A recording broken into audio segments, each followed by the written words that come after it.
Era 19 de dezembro de 2025. Uma daquelas madrugadas abafadas e sem lua no interior profundo do Brasil, onde o asfalto termina e a lei se torna apenas uma sugestão distante. O silêncio naquela região não é paz, é um aviso. E naquela noite, o aviso foi brutalmente rasgado pelo rugido sincronizado de motores a diesel modificados. Não era a polícia, e definitivamente não eram vizinhos pedindo ajuda. Eram três caminhonetes pretas, blindadas, com os faróis altos cortando a escuridão como lâminas, levantando uma nuvem de poeira vermelha que sufocava o ar. A porteira da fazenda Santa Rita, uma estrutura de madeira velha acorrentada com um cadeado enferrujado, não foi aberta. Ela foi atropelada. O metal gemeu e a madeira estilhaçou sob o peso do para-choque de aço do primeiro veículo, voando pelos ares como palitos de dente. A invasão não foi furtiva. Foi uma declaração. Aqueles homens, membros de uma célula expansiva do primeiro comando da capital, o PCC, não estavam ali para roubar gado ou negociar a safra. Eles estavam ali para demarcar território. A fazenda, isolada em um ponto estratégico de rota de escoamento, havia sido escolhida. Na mente deles, a lógica era simples: chegar, aterrorizar, dominar. A arrogância tática daqueles homens era palpável. Eles desceram dos veículos antes mesmo da poeira baixar, botas táticas batendo na terra batida, fuzis de assalto pendurados nos peitos com a negligência de quem se sente dono do mundo. Eles riam, trocavam piadas internas sobre o que fariam com o proprietário, imaginando um velho assustado, talvez uma família chorando, implorando pela vida. Era o roteiro padrão que executavam de norte a sul do país, a imposição do medo como moeda de troca. Eles conheciam o cheiro do pânico humano, aquele odor azedo que exala de quem sabe que vai morrer. Mas naquela noite, o vento não trouxe cheiro de medo. O vento trouxe apenas o cheiro de óleo queimado, terra seca e algo mais sutil, algo metálico e frio que eles, na sua prepotência, ignoraram. Eles entraram naquela propriedade como predadores no topo da cadeia alimentar, cegos pelo próprio poder, sem perceber que haviam acabado de cometer o erro fatal de confundir silêncio com submissão. Eles entraram naquela fazenda acreditando que iam cobrar respeito e ditar as regras do novo domínio. Saíram de lá. Ou pelo menos, a história que o mundo conheceria depois diria que saíram, entendendo tarde demais que tinham invadido algo que nunca deveriam ter encontrado. O que parecia ser apenas um ponto no mapa era, na verdade, um abismo. E o abismo estava acordado, esperando por eles. Para entender o tamanho do erro que o PCC cometeu naquela madrugada, é preciso olhar para a fazenda com os olhos de quem viveu ali nos últimos 10 anos. À luz do dia, a fazenda Santa Rita era a definição visual de decadência e abandono calculado. Não havia nada ali que gritasse riqueza ou valor estratégico imediato. A terra parecia exaurida, coberta por uma vegetação rasteira e seca que lutava para sobreviver ao sol impiedoso do cerrado.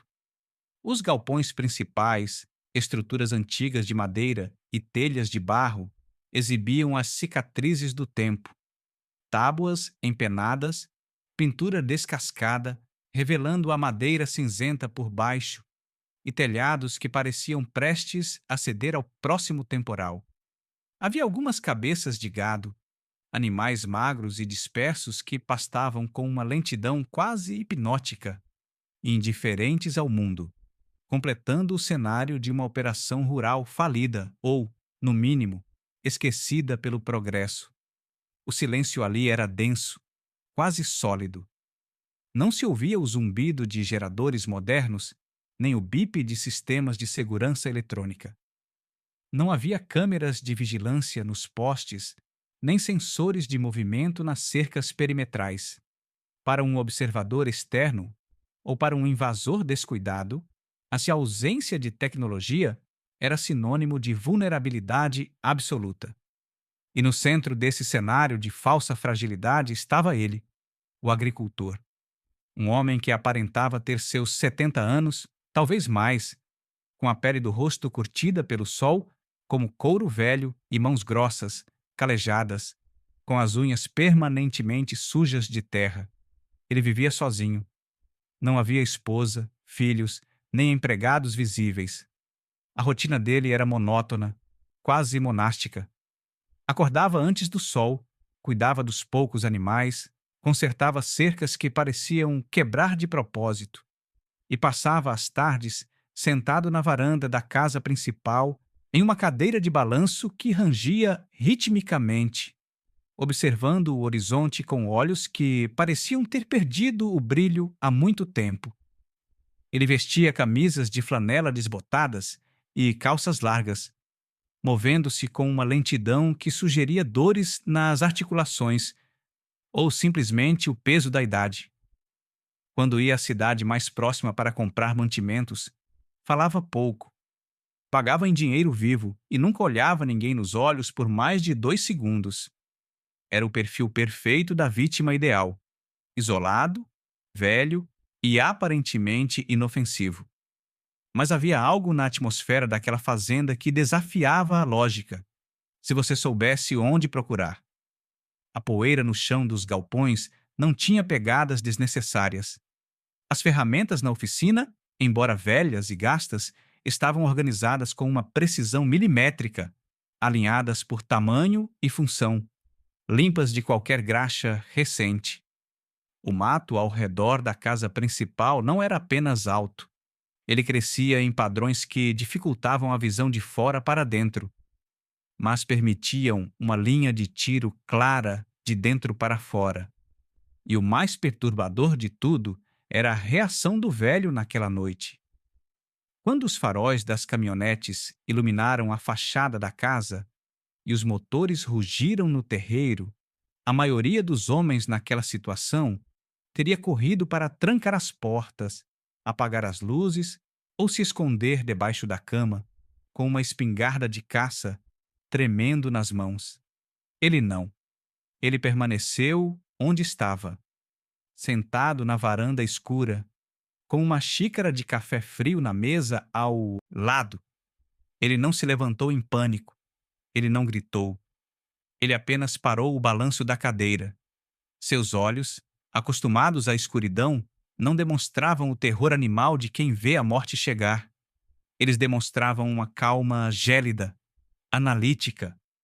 Ninguém que vive sozinho naquele lugar, cercado pela violência endêmica da região, reage assim a homens armados invadindo sua propriedade. A falta de medo dele não era a coragem de um tolo, era a certeza de alguém que já viu o diabo antes e sabe exatamente como ele se parece. Aquele homem sentado na varanda não era uma presa encurralada. Ele era uma armadilha que acabara de ser acionada. A quietude daquele homem na varanda era, de certa forma, mais violenta do que o barulho dos motores que rasgavam a noite. Quando o corpo humano é confrontado com uma ameaça de morte iminente, especialmente uma tão barulhenta e visualmente agressiva como 3 caminhonetes blindadas invadindo seu santuário, a biologia assume o comando. O cérebro reptiliano dispara uma torrente de cortisol e adrenalina. O coração bombeia sangue para as extremidades, preparando a fuga ou a luta desesperada. As mãos tremem involuntariamente. A respiração se torna curta e ofegante, e a visão afunila. É o instinto de sobrevivência em sua forma mais primitiva e incontrolável. Qualquer civil, qualquer fazendeiro comum que tivesse passado a vida apenas plantando soja e cuidando de vacas, estaria naquele momento colapsando sob o peso do terror. Ele estaria trancado no banheiro, ligando para uma polícia que nunca chegaria a tempo, ou estaria de joelhos na varanda, com as mãos para o alto, chorando e implorando pela misericórdia de Deus antes mesmo de ver o rosto dos seus algozes. O medo tem um cheiro, uma vibração, uma frequência que preenche o ar e que homens violentos sabem sintonizar instantaneamente. Mas ali, naquela varanda de madeira gasta, a biologia parecia ter sido suspensa. O velho agricultor não se mexeu, ele não derrubou a xícara de café, nem derramou uma gota sequer no pires. Seus dedos não tamborilavam na mesa em ansiedade. Sua respiração não acelerou. Pelo contrário, parecia ter entrado em um ritmo cadenciado, profundo e quase imperceptível. O tipo de respiração que se ensina não em escolas agrícolas, mas em lugares onde o controle do pulso é a diferença entre viver e morrer. Enquanto os faróis altos das caminhonetes o cegavam, transformando sua silhueta em uma sombra recortada contra a parede da casa, ele não levantou a mão para proteger os olhos. Ele manteve o rosto erguido, as pálpebras semicerradas, apenas o suficiente para filtrar o brilho excessivo, permitindo que suas pupilas se ajustassem rapidamente para identificar o que vinha de trás da luz. Ele não estava paralisado pelo medo, ele estava em estado de avaliação. Sua imobilidade não era passividade, era uma postura de prontidão relaxada. Naquela fração de segundos que parecia durar horas, sua mente não estava processando o pânico de vão me matar, mas sim calculando vetores. Quantos veículos, quantos homens por porta, que tipo de armamento pelo som do metal batendo no equipamento tático? Qual a distância exata entre a varanda e o primeiro para-choque? Era uma cena perturbadora porque desafiava a ordem natural das coisas. A vítima não estava agindo como vítima. Havia uma desconexão cognitiva brutal acontecendo ali. O cenário gritava perigo, mas o personagem principal se comportava como se estivesse assistindo a uma chuva de verão. Ele observava a movimentação caótica dos invasores com a paciência de quem assiste a crianças brincando de guerra, com um desapego emocional que beirava a psicopatia ou a santidade. Não havia tremor nos joelhos, não havia suor frio na testa. Havia apenas uma presença sólida, ancorada na cadeira de balanço que agora estava estática. O silêncio dele era uma parede, e qualquer um que prestasse atenção aos detalhes, qualquer um que soubesse ler a linguagem corporal humana além do óbvio, sentiria um arrepio na espinha ao ver aquilo. Ninguém que vive sozinho naquele lugar, isolado por quilômetros de escuridão e mato, reage assim a homens armados. A normalidade exige medo. A ausência dele indicava que aquele homem, sentado na penumbra, estava operando em um sistema operacional completamente diferente do resto da humanidade. Ele não estava esperando para ser salvo. Ele estava esperando para ver se valeria a pena se levantar. Quando as portas das caminhonetes se abriram simultaneamente, o som foi seco e mecânico, como o engatilhar de uma arma gigante. O PCC não invadiu a fazenda Santa Rita. Eles a ocuparam com a coreografia desleixada de quem se acostumou a não encontrar resistência. Desceram em bando, cerca de 12 homens no total, vestidos em uma mistura confusa de roupas civis de marca, coletes balísticos roubados de empresas de segurança privada e coturnos táticos. A estética era a do novo cangaço, uma projeção de poder que misturava a brutalidade urbana das favelas de São Paulo com a impunidade das milícias rurais. Eles gritavam antes mesmo de tocar o solo, uma cacofonia de ordens contraditórias e xingamentos projetados para desorientar e subjugar psicologicamente. Perdeu, velho? Mão na cabeça! Olha pro chão! Polícia do crime, porra! As vozes eram jovens, carregadas de testosterona e daquela agressividade frágil de quem precisa da arma na mão para se sentir homem. Eles se espalharam pelo terreiro em um semicírculo irregular, fechando as rotas de fuga que o agricultor claramente não tinha intenção de usar.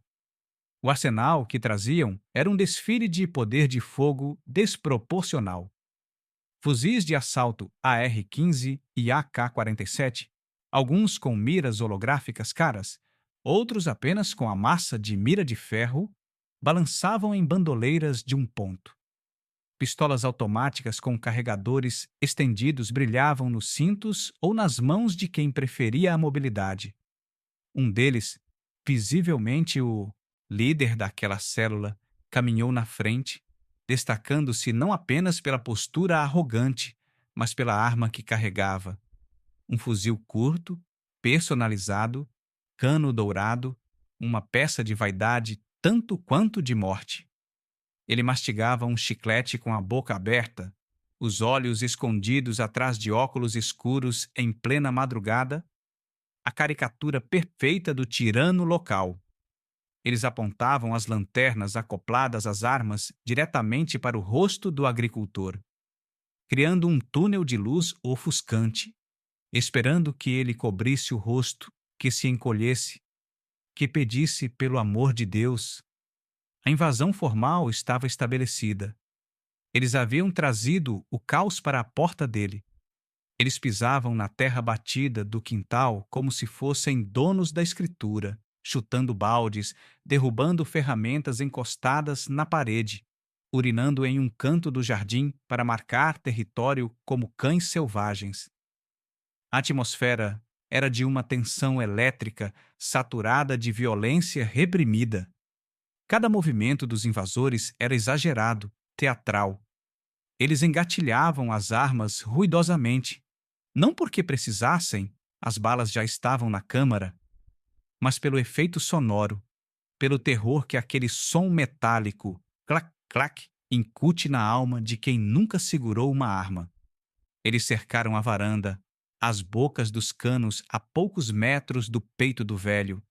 O líder subiu o primeiro degrau da escada de madeira, a bota pesada fazendo a tábua gemer, e parou, olhando de cima para baixo. Ele exalava o cheiro de álcool caro e pólvora. Com um sorriso de escárnio, ele usou o cano do fuzil para empurrar levemente o ombro do agricultor. Um toque desrespeitoso. Um teste físico de dominância. Tá surdo, vovô? A gente tá falando com você. Essa terra agora tem nova gerência. A invasão não era apenas física. Era uma violação do espaço, do silêncio e da dignidade. Eles estavam ali para impor a lei do mais forte, para transformar aquele homem em um servo ou em um cadáver, dependendo do humor da noite. Eles acreditavam ter o controle absoluto da situação, embriagados pela própria força numérica e bélica, sem perceber que a falta de reação do homem à sua frente não era submissão, era a paciência de uma represa segurando um oceano. Vamos pular a parte do teatro, velho. Você sabe quem nós somos e a gente sabe que você não tem ninguém por você. A voz do líder, um homem que atendia pela alcunha de ciborgue nas interceptações da Polícia Federal, era arrastada. Uma mistura de deboche e tédio burocrático. Ele puxou uma cadeira de plástico que estava no canto da varanda, virou-a ao contrário e sentou-se de pernas abertas, o cano do fuzil dourado descansando sobre o encosto, apontado distraidamente para o peito do agricultor. O diálogo que se seguiu não foi uma negociação, foi um ultimato unilateral. O PCC não estava ali para comprar a fazenda. A proposta era o que eles chamavam cinicamente de arrendamento de segurança. Eles usariam os galpões dos fundos para armazenamento logístico, um eufemismo para guardar cocaína pura vinda da Bolívia e fuzis esperando transporte para o Sudeste. Eles usariam a pista de pouso clandestina, que sabiam existir sob o Mato Alto, para receber aviões de pequeno porte. E o agricultor? Ele continuaria ali, vivo, servindo de fachada. um espantalho humano para dar a aparência de legitimidade a uma operação de tráfico internacional. Você cuida das suas vaquinhas, a gente cuida do negócio.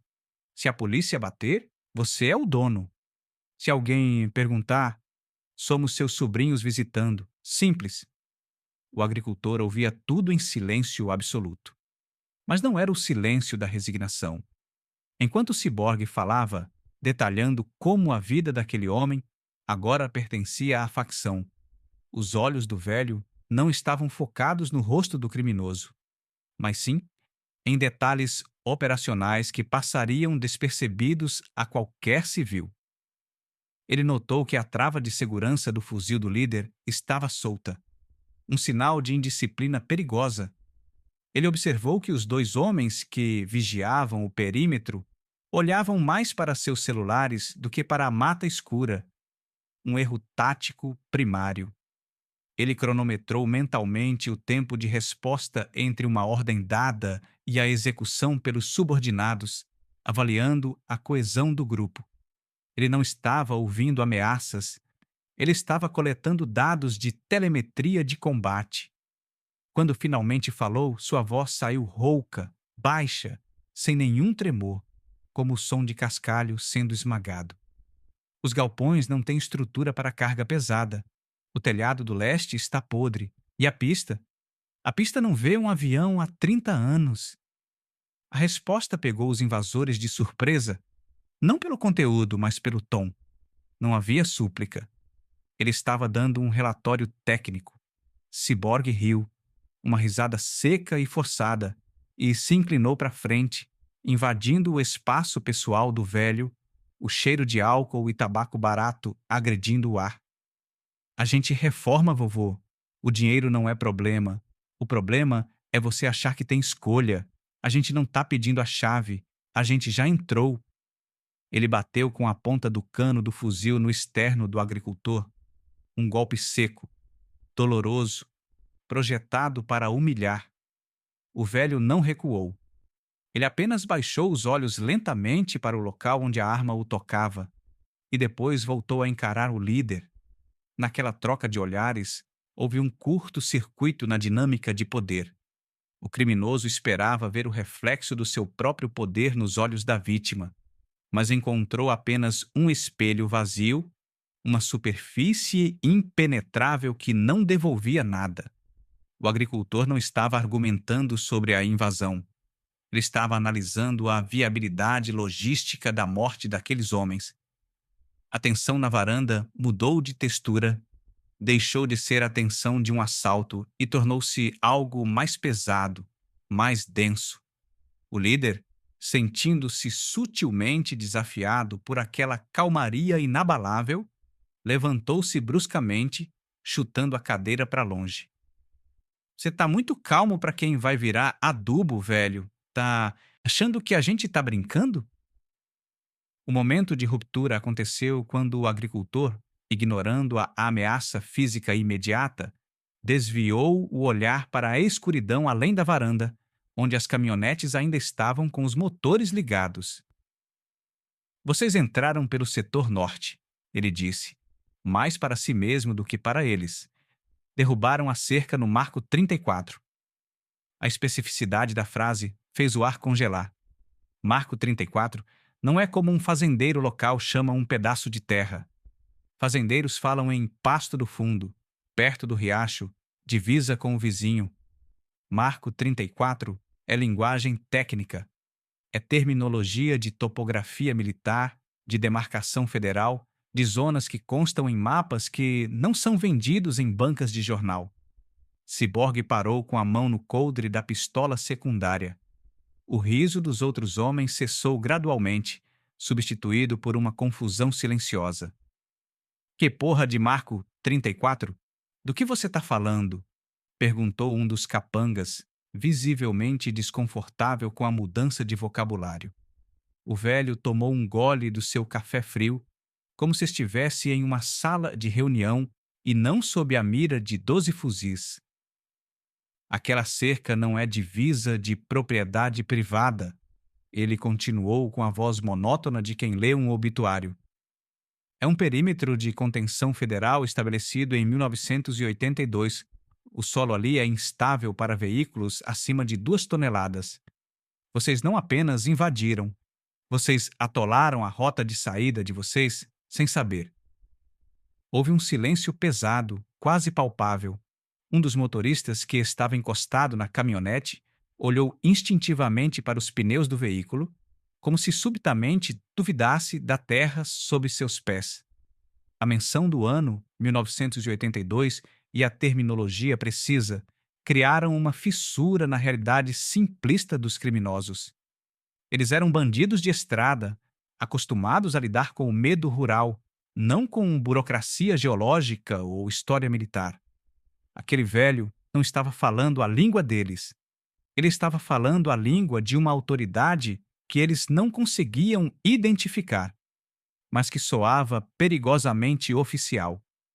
Se você gosta de histórias onde o perigo não se revela com gritos, mas sim em sussurros calculados, se você é fascinado por narrativas onde a vítima é, na verdade, o predador disfarçado esperando o momento certo para atacar, este é o momento de se inscrever no canal.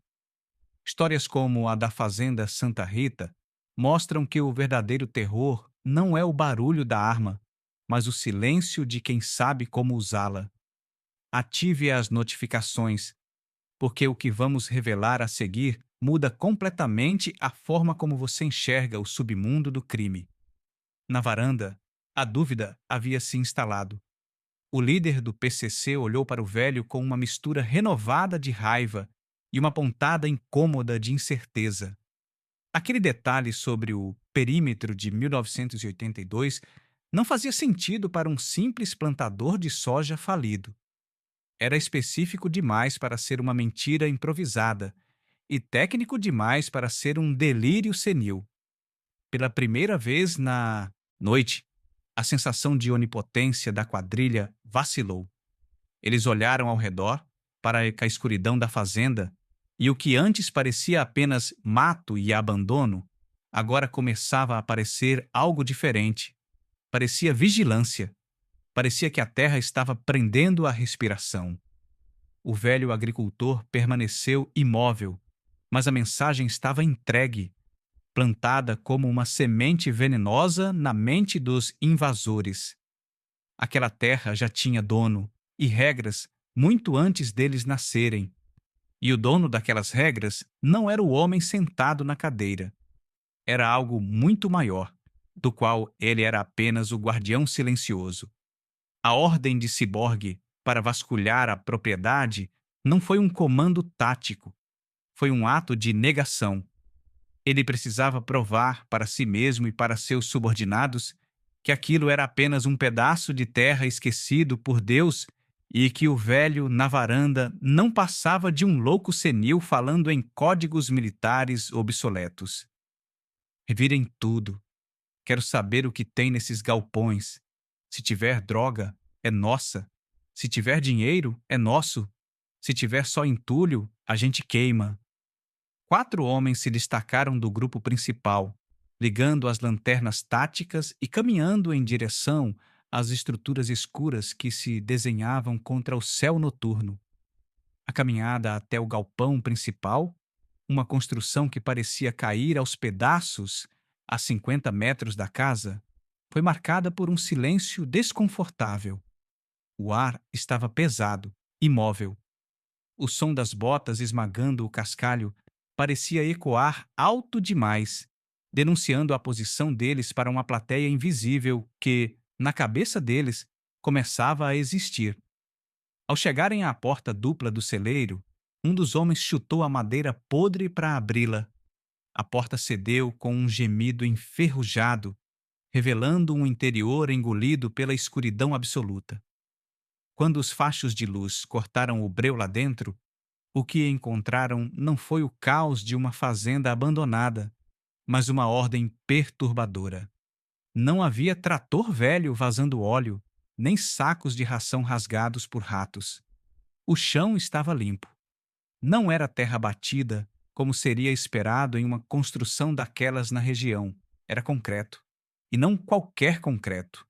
Um dos invasores, mais experiente em roubos de carga e invasões de fábricas, bateu o coturno contra o solo. O som foi seco, sólido, sem eco.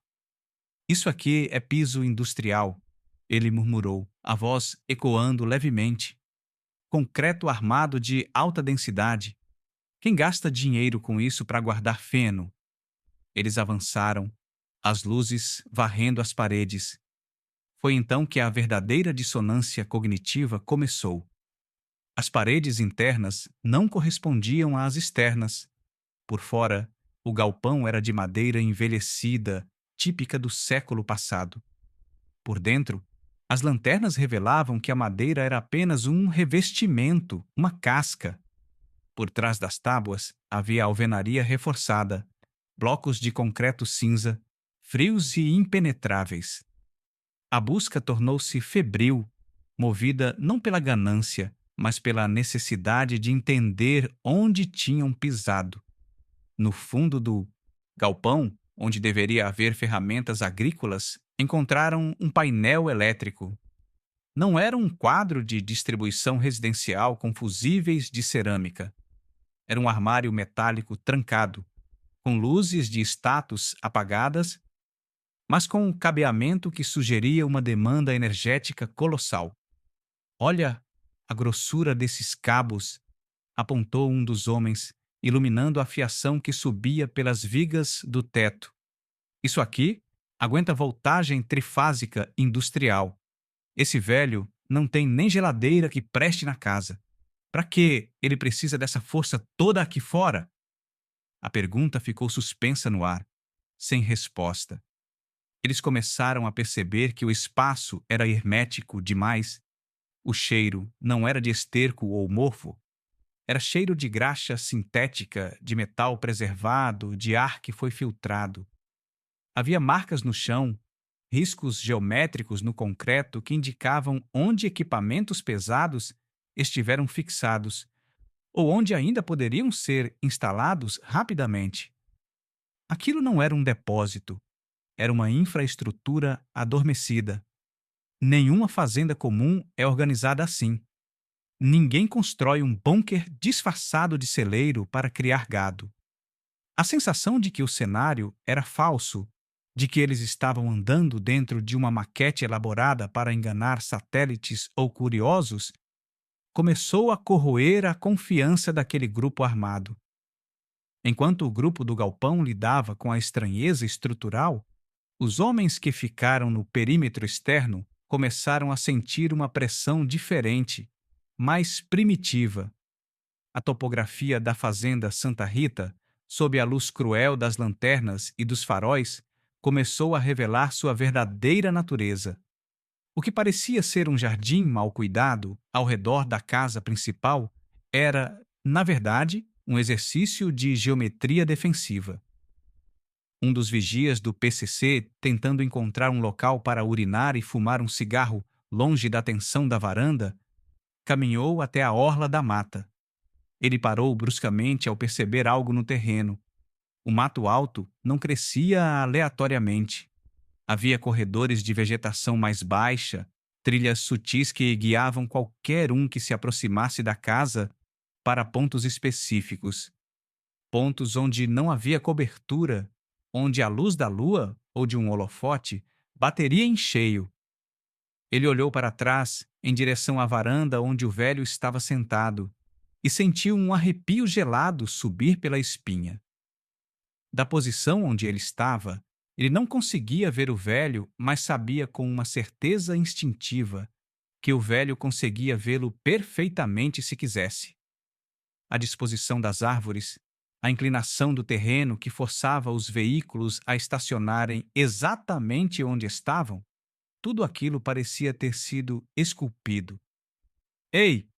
O vigia chamou o outro comparsa, a voz baixa, carregada de paranoia. Vem ver isso aqui. O outro se aproximou, fuzil na mão. O que foi? O primeiro apontou para a linha das árvores e depois para a casa. Olha a linha de tiro. Daquela janela do sótão, ela cobre o pátio inteiro. E olha onde as caminhonetes pararam. É um buraco. A gente tá num buraco. A realização foi lenta, mas devastadora. Eles não tinham escolhido onde parar. O terreno tinha escolhido por eles. A fazenda funcionava como um funil.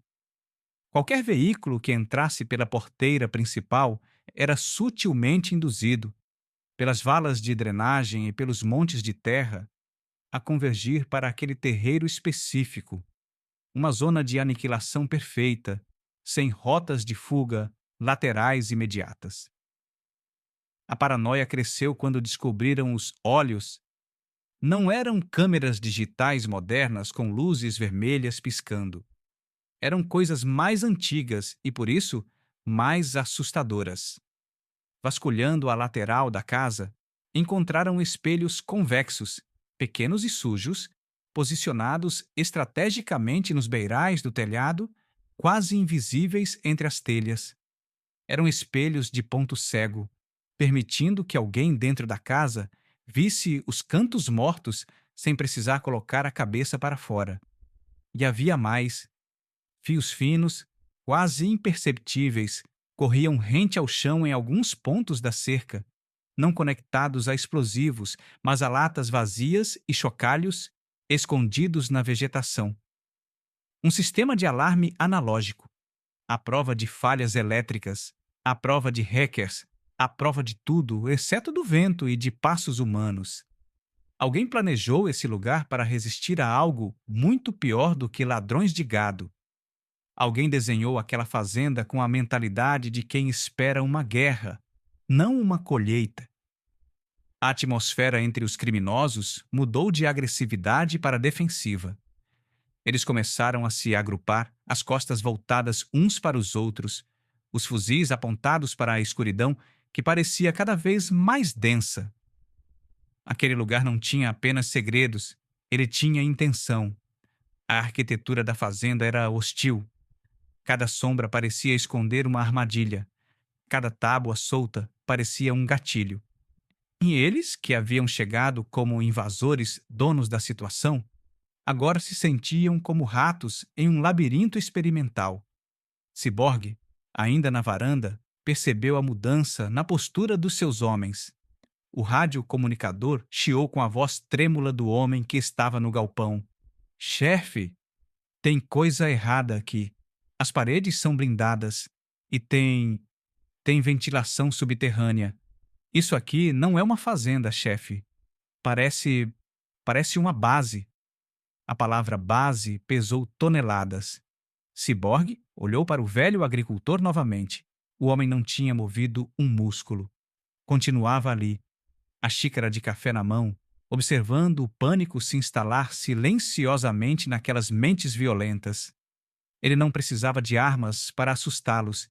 Ele só precisava que eles vissem onde realmente estavam. Eles não tinham invadido uma casa. Tinham entrado voluntariamente na zona de abate de um predador que estava hibernando. E agora, a dúvida cruel não era mais se eles levariam a fazenda, mas se a fazenda permitiria que eles saíssem. O rádio de Ciborgue ainda chiava com a estática e o peso da palavra base quando o silêncio na varanda foi quebrado novamente. Mas desta vez não foi uma ordem gritada nem um insulto. Foi a voz do velho que parecia ter emergido de um poço profundo, carregando uma textura de cascalho e fumaça fria. Ele colocou a xícara na mesa com uma delicadeza que contrastava violentamente com a tensão do momento e, sem levantar os olhos para o líder do bando, começou a falar. Não era um discurso de defesa, nem uma súplica. Era uma recitação. Ele começou a listar coordenadas e datas como se estivesse lendo um inventário de fantasmas. Fragmentos de uma vida que havia sido apagada dos registros oficiais, mas que permanecia viva naquelas mãos calejadas. Fevereiro de 1986, Operação Traíra, margem esquerda do Rio Negro, ele murmurou, as palavras saindo com a cadência rítmica de um relatório de campo. Nós passamos 3 semanas com água até a cintura. A ordem não era prender, A ordem era limpar. Não existia rendição na selva, filho. Só existia quem voltava e quem ficava para alimentar a terra. Ciborgue abriu a boca para interromper, para mandar o velho calar a boca. Mas algo no tom daquela voz travou sua garganta. Havia uma autoridade implícita, uma gravidade que transformava o ar quente da noite em algo gélido. O agricultor continuou, o olhar perdido em algum ponto atrás das cabeças dos invasores, vendo coisas que aqueles criminosos urbanos jamais poderiam conceber. Setembro de 1991. Cabeça do cachorro. Interceptação de coluna guerrilheira. Eram 30 homens contra 5 dos nossos. Eles tinham ideologia. Nós tínhamos disciplina de fogo e terreno preparado. Ele fez uma pausa breve, passando a língua nos lábios secos. Você sabe o cheiro que o cobre tem quando se mistura com sangue fresco numa manhã úmida? É um cheiro que nunca sai da roupa. Vocês acham que conhecem violência porque andam com fuzis em caminhonetes blindadas? Acham que são predadores porque a sociedade tem medo de vocês. Mas vocês são turistas. Vocês visitam o inferno nos fins de semana e voltam para casa. Eu construí minha casa no inferno. Eu morei lá quando vocês ainda nem eram nascidos. A cada frase, a cada menção de lugares remotos e operações esquecidas, Serra do Cachimbo, fronteira com a Colômbia, os porões não oficiais da ditadura e os trabalhos sujos da democracia que veio depois. A dinâmica de poder na varanda se invertia sutilmente. O velho não estava se gabando. Não havia vaidade em suas palavras, apenas a constatação brutal de fatos históricos. Ele falava de extração de alvos, de perímetros de negação, de zonas de silêncio. Ele não disse seu nome, nem sua patente, nem a qual unidade pertenceu. Ele apenas descreveu o que suas mãos tinham feito. Eram mãos que não tremiam diante de um cano de fuzil, porque já tinham segurado coisas muito piores. Ele descreveu a sensação de esperar 3 dias imóvel em um buraco no chão, bebendo a própria urina para não desidratar, apenas para ter a janela de tiro perfeita de 2 segundos. Ele falou sobre como é olhar nos olhos de um homem que sabe que vai morrer e não sentir nada, absolutamente nada, além do recuo da arma no ombro. Vocês vieram aqui cobrar imposto, disse ele, finalmente levantando os olhos e encarando Ciborgue com uma intensidade nuclear. Mas vocês não sabem que tem dívidas que a gente paga com a alma, e a minha já está quitada há muito tempo. A revelação parcial teve o efeito de uma granada de concussão detonada em câmera lenta. Para os homens do PCC, a violência era uma ferramenta de lucro, um meio para comprar carros, ouro e respeito na favela. Para aquele homem, a violência tinha sido uma profissão, uma ciência exata, uma forma de arte grotesca praticada nas sombras para que o resto do país pudesse dormir achando que o mundo era seguro.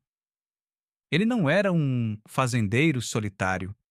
Ele era um arquivo vivo de segredos de Estado, um operador que foi deixado para trás ou que escolheu se exilar onde ninguém faria perguntas.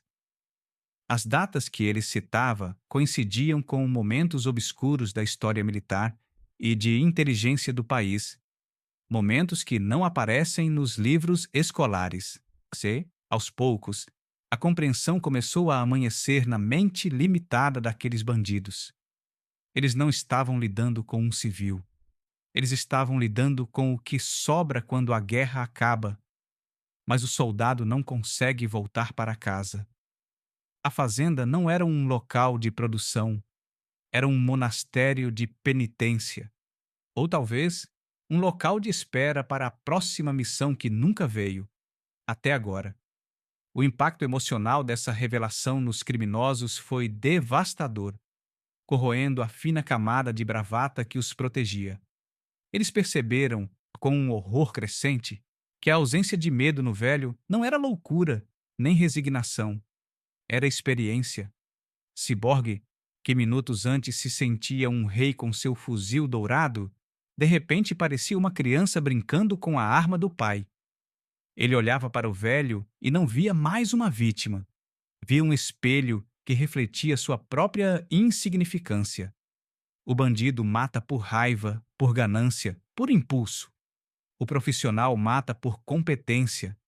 E a competência daquele homem preenchia a varanda como uma névoa tóxica. Os outros membros da quadrilha, aqueles que estavam no pátio ouvindo a conversa, começaram a baixar as armas instintivamente, não por ordem, mas porque a ameaça parecia ter mudado de forma. Apontar uma arma para aquele homem parecia tão inútil quanto apontar uma arma para uma tempestade ou para um terremoto. Ele já tinha sobrevivido ao pior que a humanidade podia oferecer. O que 12 bandidos poderiam fazer que a selva, a tortura, a fome e as guerras clandestinas já não tivessem feito? Houve uma quebra moral naquele grupo. A hierarquia do crime se baseia na capacidade de infligir terror. Quando você encontra alguém que é imune ao seu terror, sua estrutura de poder desmorona. Eles olhavam para as cicatrizes nas mãos do velho, para a forma como ele respirava, para a quietude absoluta de seu corpo e viam a diferença abismal entre ser perigoso e ser letal. Eles eram perigosos, faziam barulho, causavam dano, deixavam rastros. Ele era letal, silencioso, preciso, final. A tensão moral era quase insuportável. Eles eram os invasores, os agressores, os jovens fortes armados até os dentes. Mas diante daquele ancião sentado em uma cadeira de balanço, eles se sentiam frágeis. Eles sentiam que suas vidas, suas histórias de crimes, suas tatuagens de cadeia, tudo aquilo era superficial, uma casca fina que poderia ser rasgada a qualquer momento. O velho representava uma violência ancestral, técnica, sancionada pelo Estado em algum momento e depois descartada. Ele era o monstro que o governo criou e depois escondeu no mato. E eles, na sua ignorância arrogante, tinham acabado de chutar a jaula. O contraste visual era cinematográfico. De um lado, a modernidade caótica do crime organizado, roupas de marca, armas personalizadas, rádios comunicadores, a postura corporal gingada e agressiva. Do outro, a antiguidade estoica, roupas simples, pele enrugada, móveis de madeira, a imobilidade de uma estátua. Era o confronto entre o ruído e o silêncio, entre o efêmero e o eterno. Ciborgue suava frio, o suor escorrendo por trás dos óculos escuros, denunciando o nervosismo que ele tentava esconder. Ele tentava sustentar o olhar do velho, mas era como olhar para o sol. Queimava. Ele percebeu que aquele homem não tinha medo de morrer porque, de certa forma, já estava morto há anos. A vida dele naquela fazenda era apenas uma pós-vida, um tempo extra que ele preenchia com rotinas vazias. E homens que não têm nada a perder são os inimigos mais perigosos que existem. A ameaça implícita no ar não era "eu vou matar vocês", era algo pior. Era "vocês não têm ideia de onde se meteram e agora é tarde demais para pedir desculpas". A moralidade da situação tornou-se turva. O público, se estivesse assistindo, sentiria um conflito interno. Quem é o vilão aqui? Os invasores cruéis do PCC, certamente. Mas o herói? O herói é um homem que fala com naturalidade sobre massacres, sobre operações de limpeza étnica ou política, sobre ser uma ferramenta de morte. A fazenda se revelava não como um lar, mas como um purgatório onde um pecado antigo residia. Os criminosos, pela primeira vez na vida, sentiram-se moralmente julgados, não por um padre ou por um juiz, mas por um carrasco. O olhar do velho dizia: "Eu fiz coisas que fariam vocês vomitarem. Eu vi o fim do mundo e voltei. E vocês acham que podem me assustar com gritos e armas douradas? A insignificância deles diante da história daquele homem era palpável. Eles eram notas de rodapé sangrentas na crônica policial. Ele era um capítulo inteiro da história secreta do país. E naquele momento, sob a luz amarela da varanda e a escuridão da fazenda que parecia se fechar ao redor deles, eles entenderam que a invasão tinha acabado. O que estava começando agora era um teste de sobrevivência e eles não tinham o gabarito. Eles perceberam que aquele homem não tinha medo, porque já tinha sobrevivido ao pior. E talvez, lá no fundo, ele estivesse esperando por esse momento, esperando que alguém viesse finalmente libertar o demônio que ele mantinha sob controle. A tensão na varanda oscilava perigosamente no limiar entre o respeito forçado e a violência iminente. Cyborg, o líder do bando, sentia sua autoridade escorrer pelos dedos como areia seca. A calma sobrenatural do velho e as referências a operações militares que ele mal compreendia haviam criado uma fissura na moral do grupo. Seus homens olhavam para o chão, para a mata escura, para qualquer lugar que não fosse os olhos daquele ancião. Para um narcisista armado como o Cyborg, ser ignorado ou pior, ser tratado como irrelevante em sua própria invasão, era uma ferida insuportável no ego. Ele precisava retomar o controle. Precisava quebrar aquela estátua de pedra. Precisava ver medo, lágrimas, qualquer reação humana que trouxesse a situação de volta para o terreno que ele conhecia, o da brutalidade simples. Foi então que um dos capangas, o mais jovem e imprudente do grupo, saiu de dentro da casa principal carregando algo na mão, um sorriso vitorioso e estúpido no rosto. Ele havia revirado o quarto do velho enquanto a conversa acontecia na varanda e trazia um troféu. Não era dinheiro nem ouro. Era uma pequena caixa de madeira polida, simples, sem tranca. O capanga a jogou no colo de Cyborg com desdém. O líder abriu a caixa devagar, os olhos fixos no agricultor, buscando qualquer sinal de fraqueza. Dentro, sobre um forro de veludo gasto, repousava uma fotografia antiga, em preto e branco, de uma mulher jovem segurando um bebê, e ao lado, uma medalha de metal escurecido, uma cruz de combate de primeira classe, uma condecoração raríssima, dada apenas por atos de bravura extrema em combate real.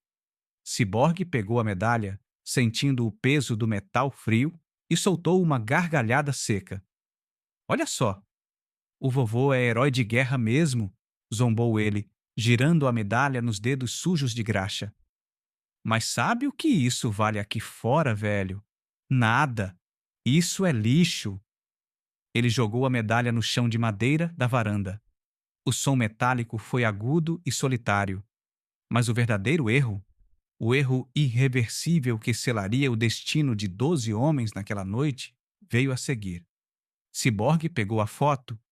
Ele olhou para o rosto da mulher e da criança com uma malícia lasciva, uma expressão vulgar que profanava a memória preservada naquele papel. Bonita a sua mulher, disse ele, lambendo os lábios de forma grotesca. Pena que morreu? Ou será que ela fugiu porque não aguentava viver com um assassino fardado? Sabe o que a gente vai fazer? A gente vai usar essa casa. E essa foto vai ficar pendurada na parede do quarto onde a gente vai trazer as meninas da cidade para a festa. Ela vai assistir a tudo. Ele sacou um isqueiro do bolso e acendeu a chama perto da borda da fotografia, ameaçando queimar a única conexão física que aquele homem ainda tinha com sua humanidade perdida. O que você vai fazer, herói? Vai chorar? Vai pedir por favor? O tempo parou. O som dos grilos na mata cessou abruptamente, como se a própria natureza prendesse a respiração. O agricultor, que até aquele momento mantinha uma postura de observação analítica, mudou. Não foi um movimento brusco. Foi uma alteração na densidade do ar ao redor dele. Seus ombros, antes relaxados, tensionaram-se milimetricamente, alinhando a estrutura muscular das costas. Sua respiração, que era rítmica e audível, tornou-se absolutamente silenciosa, entrando em modo furtivo. A pupila de seus olhos dilatou, não de medo, mas para captar o máximo de luz possível para o ataque. Ele não olhou para a foto ameaçada pelo fogo. Ele olhou diretamente para a carótida de ciborgue. Aquele olhar não tinha raiva. A raiva é uma emoção humana, quente e desordenada. O que havia ali era o vazio frio de uma máquina sendo ligada. A linha que separava o homem do monstro havia sido cruzada. A profanação da memória da família não era apenas um insulto. Era a autorização moral que sua consciência treinada esperava para liberar a violência contida. O velho parou de ser um refém. Naquele segundo, a invasão virou sentença, e a sentença era de execução sumária. Para entender o que aconteceu a seguir, é necessário pausar a cena na varanda e mergulhar nos arquivos que, anos depois, seriam desenterrados por jornalistas investigativos e promotores militares sobre a identidade real do agricultor. O homem sentado naquela cadeira não era apenas um ex-militar. Seu nome, apagado da maioria dos registros públicos e mantido apenas em pastas físicas com o carimbo de ultrasecreto, nos porões de Brasília, era Coronel Roberto Sombra.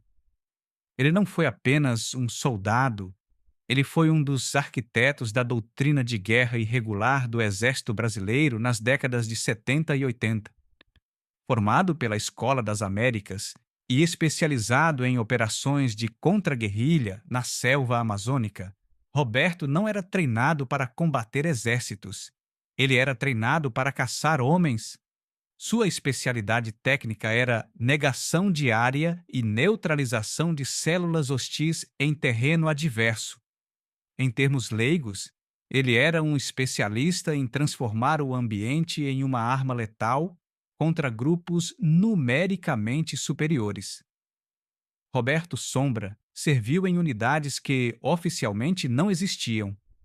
Ele liderou destacamentos de comandos em operações de fronteira onde a lei internacional era apenas uma sugestão teórica.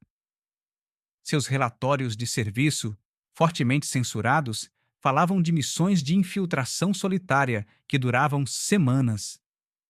Ele era um operador fantasma, o tipo de agente enviado quando a diplomacia falhava e o governo precisava que um problema desaparecesse sem deixar rastros.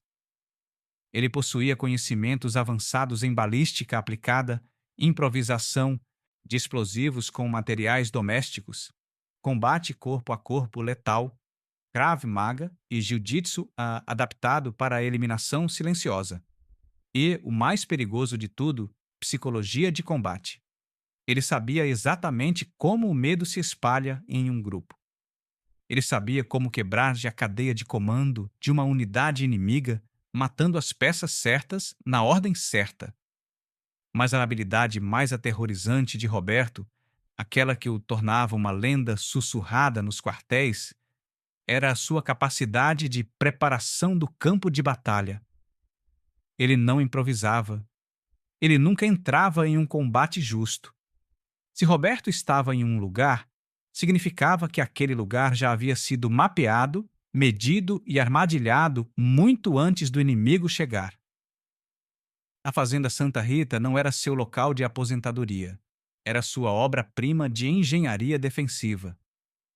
Durante 10 anos de solidão, ele aplicou cada grama de seu conhecimento tático naquela terra. Ele calculou os ângulos de ricochete nas paredes dos galpões. Ele reforçou as vigas da casa para suportar impactos. Ele criou rotas de fuga subterrâneas e pontos de emboscada cegos. Ele conhecia a acústica de cada cômodo, sabendo exatamente onde pisar para não fazer barulho e onde o inimigo pisaria para fazer o assoalho ranger. Os homens do PCC, com seus fuzis caros e sua arrogância urbana, acreditavam ter cercado um velho indefeso. A realidade era grotescamente diferente. Eles haviam entrado voluntariamente em uma kill box, uma zona de extermínio pré-planejada, onde todas as variáveis, desde a iluminação até a cobertura, favoreciam o defensor. Roberto não precisava ser mais rápido ou mais forte que os 12 homens. Ele só precisava ativar o cenário. Ele era o mestre de marionetes de um teatro mortal que ele mesmo construiu. As cicatrizes em suas mãos não eram apenas marcas de trabalho na roça. Eram lembretes de combates onde ele foi o único sobrevivente. Aquele homem não tinha medo da morte porque ele a administrava profissionalmente há 40 anos. Quando o ciborgue ameaçou queimar a foto, ele não insultou um avô. Ele destravou a segurança de uma ogiva nuclear humana. O PCC não estava lidando com um civil armado. Eles estavam presos em um gaiola com o predador mais eficiente que o aparato militar do país já havia produzido. E a porta da gaiola acabara de ser trancada por dentro. A verdade sobre a fazenda Santa Rita era muito mais perturbadora do que a identidade do homem que a habitava. Se Roberto Sombra era a mente, a terra era o corpo da arma. Enquanto os olhos de Ciborgue ainda fixavam a fotografia ameaçada pelo fogo, ele não percebeu que a própria arquitetura ao seu redor havia sido desenhada para aquele exato segundo de ruptura. A fazenda não era uma propriedade rural adaptada para a defesa. Ela era, desde a fundação de seus alicerces reformados, uma kill box, uma zona de extermínio contínua e integrada. Cada tábua, cada arbusto, cada poste de luz fora posicionado não por estética ou função agrícola, mas por balística. O que os criminosos interpretaram como desleixo, a falta de iluminação no pátio central, o mato alto nas laterais, o cascalho solto no caminho de entrada, era, na verdade, uma sinfonia de controle tático. O cascalho não era falta de pavimentação. Era um sistema de alarme acústico primitivo que impedia qualquer aproximação silenciosa. A escuridão no pátio não era falta de lâmpadas. Era uma vantagem calculada para quem estava na varanda, onde a penumbra escondia o defensor enquanto a luz da lua ou dos faróis expunha os atacantes como silhuetas perfeitas em uma galeria de tiro. A realidade, fria e dura como o concreto armado sob os pés deles no galpão, começou a se impor. Eles não tinham entrado em um campo aberto, tinham entrado em um funil. A disposição dos prédios criava corredores de fogo cruzado onde não havia cobertura real. O que parecia ser uma mureta de pedra decorativa no jardim era, na verdade, um abrigo de infantaria reforçado, posicionado na altura exata para tiro ajoelhado. As janelas da casa principal não tinham vidro comum. Tinham policarbonato laminado, capaz de deter disparos de pistola e fragmentos de granada, permitindo que Roberto observasse e disparasse de dentro para fora sem ser atingido. Mas o detalhe mais aterrorizante, aquele que transformava a situação de um assalto em um suicídio coletivo para o PCC, estava no que eles não podiam ver. Sob a terra batida onde as caminhonetes estavam estacionadas, havia tambores de combustível diesel interligados e preparados não para abastecer tratores, mas para serem detonados remotamente, transformando o pátio inteiro em uma fornalha a céu aberto. Roberto havia passado uma década transformando aquele pedaço de chão em um tabuleiro de xadrez onde todas as peças brancas eram minas terrestres e todas as peças pretas eram alvos móveis. Eles estavam parados, fumando e rindo, em cima de um cenário preparado anos atrás para uma guerra que, na cabeça do coronel, nunca tinha terminado. A fazenda não era um lar, era uma posição defensiva avançada, camuflada de normalidade, esperando pacientemente que o inimigo cometesse o erro de entrar no raio de ação. A percepção de que estavam em um cenário hostil não veio de uma vez, mas em ondas de calafrios. Os homens do perímetro sentiram primeiro. Ao tentarem se reposicionar, perceberam que não havia onde se esconder. Se corressem para a mata, os espinhos e arames de tropeço direcionavam o movimento para valas de drenagem que funcionavam como covas abertas. Se corressem para os galpões, estariam entrando em estruturas blindadas que poderiam ser trancadas por fora, transformando-se em celas de concreto. A geografia do lugar gritava: "Você não é bem-vindo!" Era uma arquitetura de negação. Roberto Sombra não precisava levantar um dedo para matar aqueles homens. Ele só precisava ativar os protocolos que a própria fazenda oferecia. A ameaça não era apenas o homem, era o ambiente. O solo, as paredes, o ar, tudo conspirava contra os invasores. Eles eram corpos estranhos em um organismo projetado para rejeitar infecções com violência extrema. A arrogância dos fuzis dourados e das caminhonetes blindadas se dissipou diante da certeza esmagadora de que a tecnologia de ponta do crime organizado não valia nada contra a estratégia de terreno de um especialista em guerra assimétrica.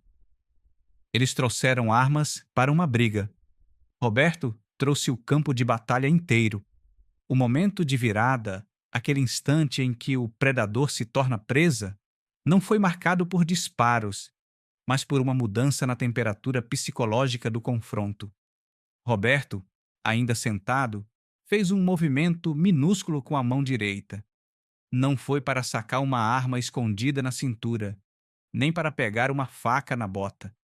Ele simplesmente deslizou a mão para baixo da mesa de madeira maciça e seus dedos encontraram algo que estava ali há anos. Um interruptor de pressão, oculto e silencioso. No segundo seguinte, um som mecânico, pesado e inconfundível ecoou pelo pátio. Clack, thud. Não veio da casa. Veio de todos os lugares ao mesmo tempo. As portas dos galpões, que pareciam podres e velhas, fecharam-se simultaneamente com a força de trancas magnéticas industriais sendo ativadas. No perímetro, luzes de halogênio de alta intensidade, escondidas nas copas das árvores e apontadas para dentro, acenderam-se com um zumbido elétrico, inundando o terreiro com uma claridade cegante, cirúrgica, que anulava a visão noturna dos invasores e os deixava expostos, nus sob os holofotes, enquanto a varanda onde Roberto estava mergulhava em uma escuridão tática absoluta. Ciborgue Yaciba congelou. O isqueiro ainda estava aceso em sua mão, mas a chama parecia ridícula agora. Ele não conseguia ver o velho. A luz vinda das árvores criava uma parede branca diante de seus olhos. Mas ele sabia que o velho o via. Ele sabia que, naquele exato momento, ele era apenas uma silhueta recortada contra a luz. Um alvo perfeito. O silêncio que se seguiu ao fechamento das portas foi o som mais alto que aqueles homens já tinham ouvido. Era o som do controle total mudando de mãos. Roberto não precisou gritar. Sua voz veio da escuridão da varanda, amplificada pela acústica da casa, calma e terrivelmente final. "Aperte o gatilho desse isqueiro", disse ele, a voz desprovida de qualquer emoção humana. E o sistema de supressão de incêndio dos galpões ativa. Só que não é água que sai dos aspersores. É uma mistura de gás, halon e pimenta concentrada. Vocês vão sufocar e cegar antes de conseguirem chegar nas caminhonetes. Não era um blefe. Ciborgue sabia disso. Ele podia sentir o cheiro da armadilha. Aquele clique das portas, a luz cegante, a calma do velho. Tudo indicava que aquilo não era improviso, era protocolo.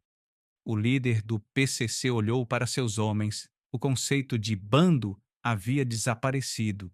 O que ele via eram 12 indivíduos aterrorizados, piscando contra a luz forte, girando em círculos, apontando armas para o nada, percebendo que estavam cercados por fantasmas mecânicos. A matemática da violência, que sempre favoreceu o PCC pela superioridade numérica e brutalidade, inverteu-se.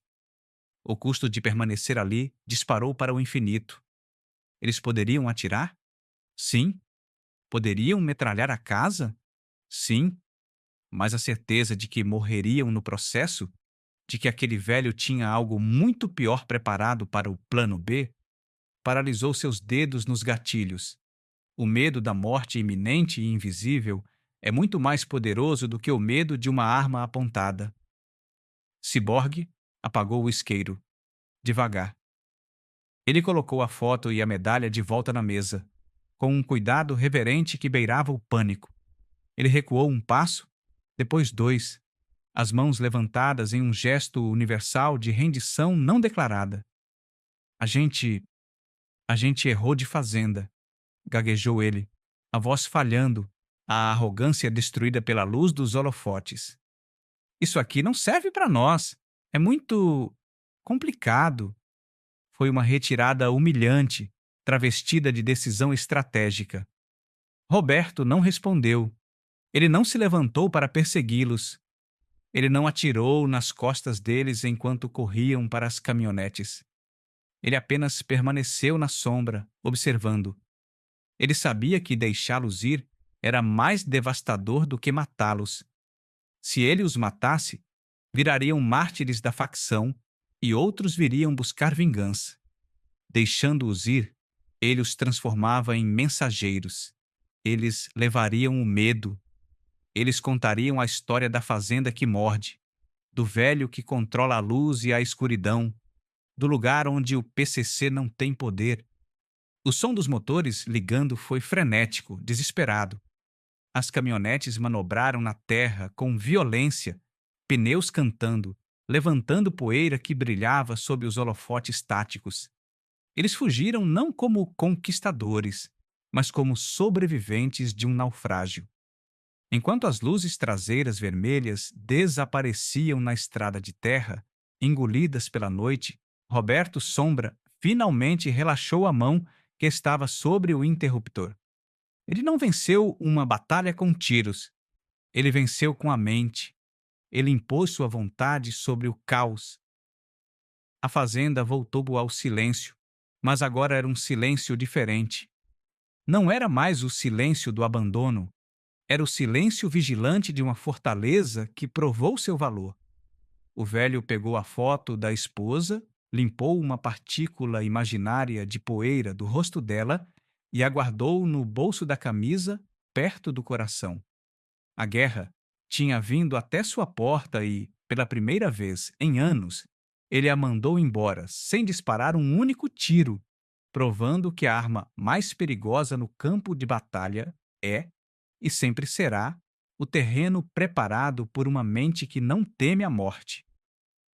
Quando a poeira vermelha finalmente baixou e o rugido dos motores a diesel se tornou apenas um zumbido distante na estrada vicinal, Roberto Sombra não comemorou.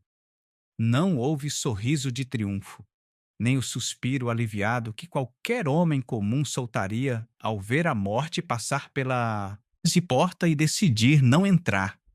Ele permaneceu sentado na escuridão da varanda, ouvindo o coração da fazenda desacelerar. O sistema de iluminação tática foi desativado com o mesmo clique seco que o havia ligado, devolvendo a propriedade ao abraço protetor das sombras. Para um observador externo, aquilo poderia parecer uma vitória. Um homem sozinho, idoso, havia expulsado uma célula armada de uma das facções mais perigosas do continente sem disparar uma única bala. Mas Roberto sabia a verdade. Uma verdade que aprendeu nas selvas da fronteira e nos porões da Guerra Suja. Sobreviver não é vencer. Vencer implica conquista, glória, finalidade. Sobreviver é apenas a gestão contínua do caos. É escolher, noite após noite, o que não vale mais a pena perder